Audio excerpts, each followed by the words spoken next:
4 years north Bengal ইউনিভার্সিটির under graduate স্নাতক স্তরের যারা ছাত্রছাত্রী রয়েছে, তোমাদের সবেমাত্র প্রথম সেমিস্টারে পরীক্ষা হয়ে গেছে। এবারে দ্বিতীয় সেমিস্টারের জন্য প্রস্তুতি পর্ব চলছে। আমাদের সায়ন টিউশন গ্রুপ সেন্টারে ইতিমধ্যেই ছাত্রছাত্রীরা অ্যাডমিশন হয়ে গেছে এবং অ্যাডমিশন হচ্ছে। আগামী 2 তারিখ থেকে আমাদের অফলাইন অনলাইন ক্লাস শুরু হতে চলেছে। যারা সেকেন্ড সেমিস্টারে নাম নথিভুক্ত করতে চাও বা পড়তে চাও অফলাইনে বা অনলাইনে, তারা অতি সত্ত্বর যোগাযোগ করো। আমাদের ক্লাস শুরু হতে চলেছে 2 তারিখ থেকে। আজকে যাদের মেজর এডুকেশন রয়েছে, সেকেন্ড সেমিস্টারের মেজর এডুকেশনের সিলেবাস সম্পর্কে ডিটেলস আলোচনা করব। যাদের মেজর এডুকেশন রয়েছে তোমরা প্রয়োজনে সিলেবাসটি লিখে নিতে পারো, অথবা শুনে সিলেবাস সম্পর্কে একটি ধারণা বা কনসেপ্ট নিতে পারো। তোমাদের মেজর এডুকেশনের 4টি টপিক রয়েছে: ইউনিট 1, ইউনিট 2, ইউনিট 3, ইউনিট 4। প্রত্যেকটা ইউনিটে কি কি রয়েছে আমি ইংরেজি এবং বাংলা দুটোই করে দিচ্ছি, শুনে নাও তোমরা ভালো করে। প্রথম ইউনিটের যে টপিকটি রয়েছে অ্যাসপেক্টস অফ এডুকেশন, অর্থাৎ শিক্ষার যে দিক, এর মধ্যে এই ইউনিটের মধ্যে তোমার 4টি টপিক রয়েছে A, B, C, D। এ নম্বরে রয়েছে 4 পিলার্স অফ এডুকেশন, অর্থাৎ শিক্ষার যে 4টি স্তম্ভ রয়েছে: কর্মের জন্য শিক্ষা, জ্ঞান অর্জনের জন্য শিক্ষা, একত্রে বসবাসের জন্য শিক্ষা ও মানুষের মতো মানুষ হওয়ার শিক্ষা। অর্থাৎ এই যে শিক্ষার যে 4টি স্তম্ভ রয়েছে তোমাদের পড়তে হবে। এই 4টি স্তম্ভ কিন্তু পরীক্ষার জন্য অত্যন্ত ইম্পর্টেন্ট, 3-এর জন্য অথবা 6-এর জন্য।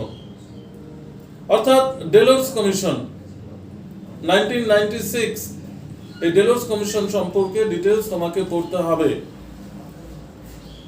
তারপর বি নম্বরে রয়েছে meaning and characteristics of child centric education, qualities and duties of a good teacher, meaning and type of curriculum.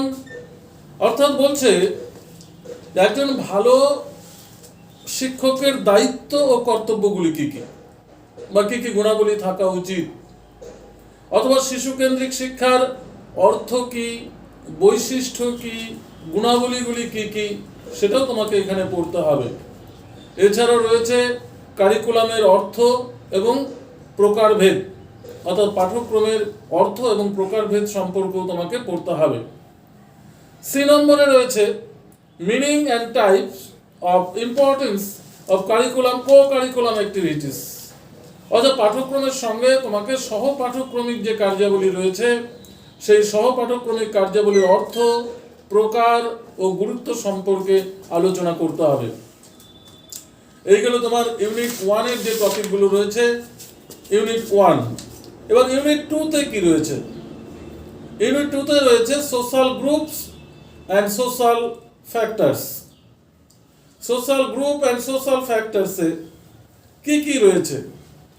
Meaning and types of social group, মানে সামাজিক গোষ্ঠী এর ধরন কি, সামাজিক গোষ্ঠীর যে বিষয়বস্তু রয়েছে সেটা সম্পর্কে আলোচনা করতে হবে।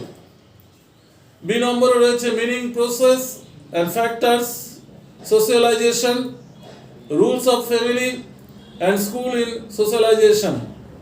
অর্থাৎ বলা হয়েছে সামাজিকীকরণ এর অর্থ কি, এর প্রক্রিয়া কি, সামাজিকীকরণের পরিবার ও বিদ্যালয়ের গুরুত্ব কতখানি, সেটাও তোমাকে পড়তে হবে।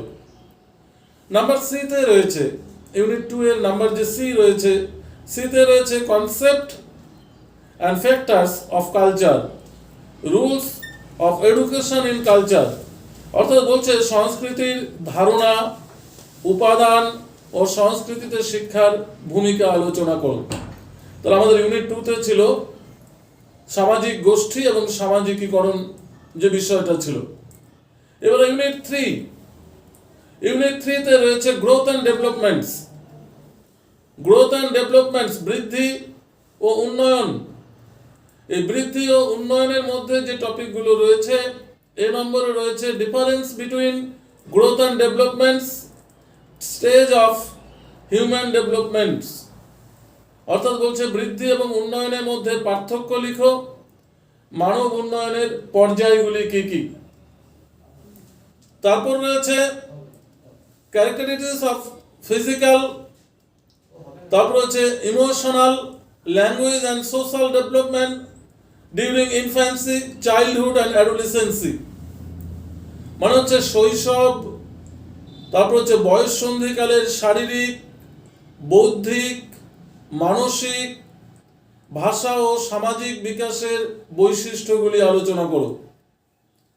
তারপর তোমার রয়েছে Piaget's theory of cognitive developments, Erikson theory of psychological development, তারপর হচ্ছে বাঙ্কুড়া সোশ্যাল লার্নিং থিওরি। অর্থাৎ রয়েছে পিয়াজের যে বৌদ্ধিক বিকাশের তত্ত্ব বা জ্ঞানীয় তত্ত্ব, এরিকসনের মনোসামাজিক বিকাশের তত্ত্ব, আর বান্দুরার সামাজিক শিক্ষার তত্ত্ব।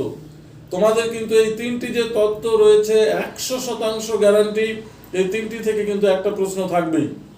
হয় পিয়াজের বৌদ্ধিক বিকাশের তত্ত্ব, অথবা এরিকসনের মনোসামাজিক বিকাশের তত্ত্ব, অথবা বান্দুরার সামাজিক শিক্ষার যে তত্ত্ব রয়েছে। মানে পিয়াজেস থিওরি, তারপর হচ্ছে এরিকসন থিওরি, আর হচ্ছে বান্দুরার সোশ্যাল লার্নিং থিওরি। এই তিনটি থিওরি কিন্তু তোমাদের থাকবেই থাকবে, 100% গ্যারান্টি বলা যায়। এবারে লাস্ট ইউনিট বা ইউনিট 4 এ রয়েছে মেজর এডুকেশনের unit 4, teachers education and teaching. Teachers education and teaching মানে শিক্ষক, শিক্ষা ও পাঠ্যক্রম। টিচার্স এডুকেশন অ্যান্ড টিচিং, অর্থাৎ এর মধ্যে রয়েছে এ নম্বরে রয়েছে concept, nature and scope of teacher education.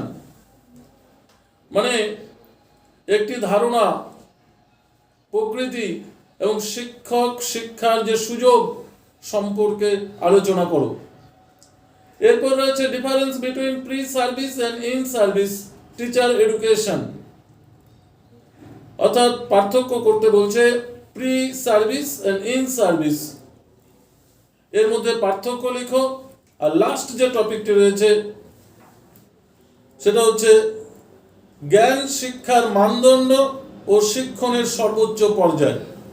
মানে বলা হচ্ছে criteria good teaching and maxims of teaching, অর্থাৎ শিক্ষার যে মানদণ্ড সে বিষয়গুলো রয়েছে। তাহলে তোমরা বুঝতেই পারছো যে মেজর এডুকেশনের 4টি ইউনিট রয়েছে, 4টি ইউনিটের কিছু টপিক রয়েছে। আমরা প্রত্যেকটা টপিক বলেই দিলাম যে কি কি বিষয় রয়েছে। এই বিষয়গুলো ধরে ধরে তোমরা যদি আলোচনা করো বা এবং নোটস পড়ো, আমাদের সেন্টারে এসে প্রতিনিয়ত ক্লাস হবে, ক্লাসগুলো যদি অ্যাটেন্ড করো তাহলে দেখবে অনেকটাই এই মেজর এডুকেশনের বিষয়টা কিন্তু তোমাদের কাছে জলের মতো স্বচ্ছ হয়ে যাবে। তোমরা অতি সত্বর আসো, সেন্টারে অ্যাডমিশন হও এবং 2 তারিখ থেকে ক্লাস শুরু হচ্ছে, ক্লাস করো এবং নোটসের ফ্যাসিলিটি নাও। এবার কিন্তু সেই পরিমাণে কিন্তু জেরক্স কিন্তু আমরা দিচ্ছি না যারা অফলাইনে ক্লাস হবে, অনলাইনে শুধুমাত্র পিডিএফ এর মাধ্যমে কিছু নোটস দেওয়া হবে। ভিডিওটি যদি ভালো লাগে লাইক করো, শেয়ার করো, বন্ধুদের মধ্যে ছড়িয়ে দাও। ধন্যবাদ।